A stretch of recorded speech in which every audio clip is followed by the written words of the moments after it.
Hello, నేను శేషరావు. పాకిస్తాన్ 4 ముక్కలు కాబోతుందా? పాకిస్తాన్ పార్లమెంట్లోని నరేంద్ర మోడీ గారి పరిపాలన మీద ప్రశంసలు ఎందుకు కురిపిస్తూ ఉన్నారు? కొంతమంది అక్కడ ఉండేటువంటి వాళ్ళు ప్రత్యేక దేశం కోసం వాళ్ళు ఎందుకు పోరాడుతున్నారు? బెలూచిస్తాన్ ప్రాంతంలో ఇండియా జెండాలు రెపరెపలాడుతున్నాయి. దీనికి కారణం నరేంద్ర మోడీ గారి యొక్క సమర్థవంతమైనటువంటి పాలన అనేది ఇండియన్స్ భావిస్తూ ఉన్నారు. పాకిస్తాన్లో మాత్రం నానాటికి దుర్భరమైనటువంటి పరిస్థితులు నెలకొన్నాయి. ఆర్థికంగా చితికిపోయారు, జీవనపరంగా కూడా చితికిపోయారు. అక్కడ తలసరి ఆదాయం దారుణంగా పడిపోయింది. అన్ని రకాలుగా ఇబ్బంది పడుతున్నారు. మరొక శ్రీలంకగా అది కనిపిస్తుంది. స్వాతంత్ర్యం 2 దేశాలకు ఒకేసారి వచ్చింది. భారతదేశం ఏమో అంతరిక్షానికి, చంద్రమండలానికి, అంగారక గ్రహానికి, సూర్యమండలానికి వెళ్లేందుకు ప్రయత్నిస్తున్నటువంటి క్రమంలో పాకిస్తాన్ ఎక్కడ ఉంది అనేది పాకిస్తాన్ పార్లమెంట్లోనే ప్రతిపక్షాలు వాయిస్ వినిపిస్తూ ఉన్నారు. అక్కడ ఉన్నటువంటి ప్రభుత్వాన్ని నిలదీస్తూ ఉన్నారు. నరేంద్ర మోడీ గారి యొక్క ప్రభుత్వాన్ని ప్రశంసిస్తూ ఉన్నారు. దానికి కారణం ఏంటంటే పాకిస్తాన్లో ఇప్పుడు గందరగోళ పరిస్థితులు నెలకొన్నాయి. 4 ముక్కలుగా అది విడిపోయేటువంటి పరిస్థితి నెలకొందనేది తాజాగా పాకిస్తాన్ పార్లమెంట్లోనే ప్రతిపక్షాలు వినిపించినటువంటి మాట. అక్కడ ఉన్నటువంటి పరిస్థితులు కూడా అలాగే కనిపిస్తున్నాయి. నిజంగా ఇప్పుడు అఖండ భారత్ అనేది సాధ్యం కావడానికి సరైనటువంటి సమయమా అని అంటే బహుశా పాకిస్తాన్లో నెలకొన్నటువంటి అలజడి, దాని తీవ్రత ఏ స్థాయిలో ఉంటుందో అనే దాన్ని బట్టి అఖండ భారత్ సాధ్యపడి ఉంటుంది. అఖండ భారత్ అనేది చైనాలో కొంత భాగం కూడా ఉంది, కానీ అది సాధ్యం కాకపోవచ్చు. కానీ బట్ పాకిస్తాన్ 4 ముక్కలు అయ్యేటువంటి పరిస్థితులు కనిపిస్తున్నాయి అనేది ఇప్పుడు తాజాగా వినిపిస్తున్నటువంటి ఒక న్యూస్. సో ఇప్పుడు ఏంటి అసలు పాకిస్తాన్లో ఉండేటువంటి పరిస్థితులు ఏంది, అఖండ భారత్ సంబంధించి ఎందుకు ఇప్పుడు ప్రస్తావన వస్తుంది అని అంటే, భారతదేశం ఇప్పుడు అధికారంలో ఉన్నటువంటి ఎన్డీఏ ప్రభుత్వం పిఓకే, పాక్ ఆక్రమిత కాశ్మీర్ మీద కన్నేసింది. ఖచ్చితంగా పాక్ ఆక్రమిత కాశ్మీర్ని భారత్లో పూర్తి స్థాయిలో కలుపుకునేందుకు, పూర్తి స్థాయిలో ఆధీనంలో తీసుకునేందుకు ప్రయత్నం చేస్తూ ఉంది భారత ప్రభుత్వం. ఆల్రెడీ ఎన్డీఏ ప్రభుత్వం కూడా అదే ఎజెండాతోటి ఉన్నట్టు కూడా వినిపిస్తుంది. బీజేపీ వాళ్ళు బాహాటంగానే చెప్తారు, పాక్ ఆక్రమిత కాశ్మీర్ భారత్లో భాగమైనది కాబట్టి దాన్ని తీసేసుకున్నామని. సో పాక్ ఆక్రమిత కాశ్మీర్లో ఉండేటువంటి జనం కూడా భారతదేశం వైపు ఇప్పుడు చూస్తున్నారు. కాబట్టి దాన్ని హ్యాండ్ ఓవర్ చేసుకునే దానికి అనుకూలమైనటువంటి పరిస్థితులు ఇప్పుడు నెలకొన్నాయి.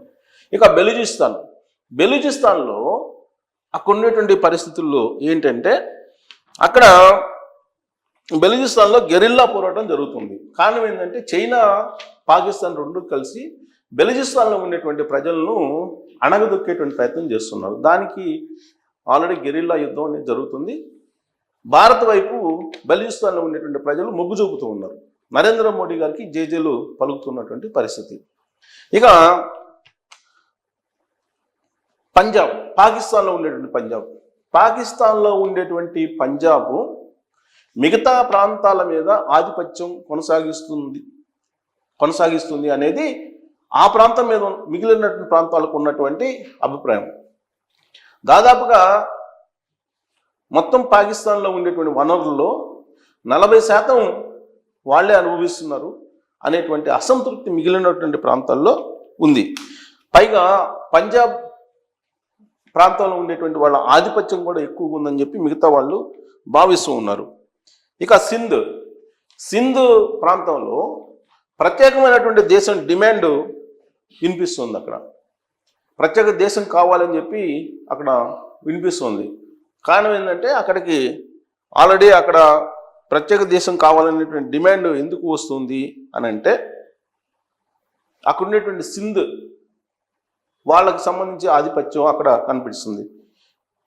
అలాగే ఆఫ్ఘనిస్తాన్లో కొంతమంది అక్కడ రావటం, అక్కడ కొన్ని ఇబ్బందులు పెట్టడం, ఇవన్నీ కూడా కనిపిస్తున్నాయి. అందుకే అక్కడ అలజడి నెలకొంది. సో ఇలాంటి పరిస్థితిని భారతదేశం అనుకూలంగా మలుచుకోవాలి అనేటువంటి ఒక ఆలోచన చేస్తుంది అనేది. పైగా అప్పట్లో సుమారుగా 50 సంవత్సరాల క్రితం తూర్పు పాకిస్తాన్ బంగ్లాదేశ్గా ఏర్పడింది. అప్పుడు భారతదేశం యొక్క సపోర్ట్ తోటి బంగ్లాదేశ్ ఏర్పడింది. ఇప్పుడు బంగ్లాదేశ్లో ఉన్నటువంటి పరిస్థితి కూడా అగమ్యగోచరంగా ఉంది. అక్కడ రాజకీయపరమైనటువంటి అనిశ్చితి కొనసాగుతూ ఉంది. మరి ఇప్పుడు బంగ్లాదేశ్ని ఎవరు ఆదుకోవాలి అంటే భారతదేశమే ఆదుకోవాలి. అక్కడ స్థిరమైనటువంటి ప్రభుత్వాన్ని ఏర్పాటు చేయడానికి కూడా భారతదేశమే పరోక్షంగా సహారం లేదా ప్రత్యక్షంగా సహాయక సహకారాలను అందించాలి.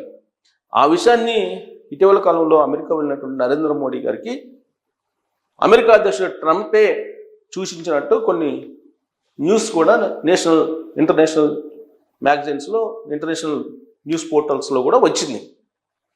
సో కాబట్టి ఇప్పుడు భారతదేశం అనేది ఆసియాలో పెద్దన్న పాత్ర పోషించేదానికి అఖండ భారత్ దిశగా వెళ్ళడానికి ప్రయత్నం చేస్తున్నట్టు కనిపిస్తుంది.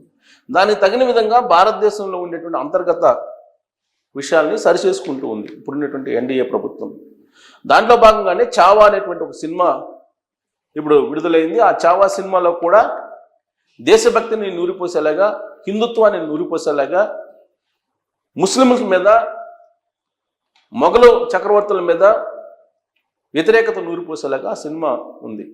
పైగా భారతదేశ వ్యాప్తంగా పాఠ్యపుస్తకాలు కూడా మార్చేస్తున్నారు. ఇప్పుడు గతంలో మాదిగా ఔరంగజేబు ఇలాంటి వాళ్ళ గురించి చదువుకునేదానికి అవసరమే లేదు అని చెప్పి ఇప్పుడు పాఠ్యపుస్తకాలని కూడా మార్చేస్తున్నారు.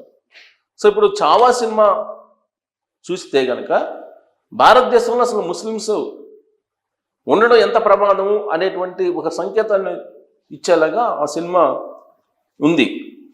బహుశా సంభాజీ మహారాజ్ ఛత్రపతి శివాజీ కుమారుడి యొక్క నేపథ్యాన్ని తీసుకొని నిర్మించినటువంటి సినిమా అయినప్పటికీ కూడా దాంట్లో హిందూ వర్సెస్ ముస్లిం అనేటువంటి ఒక సారాంశం అయితే బాగా ఎలివేట్ అయింది. దాంట్లో హిందువుల యొక్క వీరోచితమైనటువంటి పోరాటం ఎలా ఉంటుంది, అలాగే హిందువుల యొక్క ధర్మం, సనాతన ధర్మం, సంస్కృతి, సాంప్రదాయాలు, ఆత్మాభిమానం ఎలా ఉంటుంది, ఇవన్నీ కూడా ఆ సినిమాలో చూపించడం జరిగింది. అంటే భారతదేశంలో ఉండేటువంటి యువతని మానసికంగా సిద్ధం చేస్తున్నారు.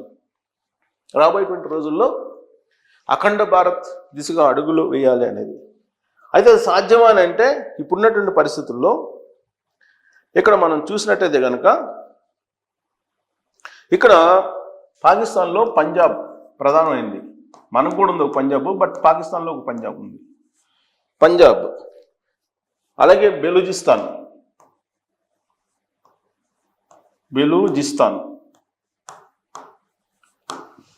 అలాగే ఖైబర్,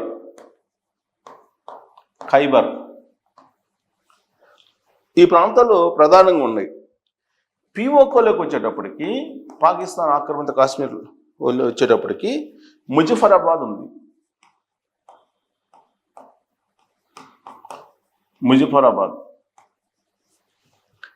అలాగే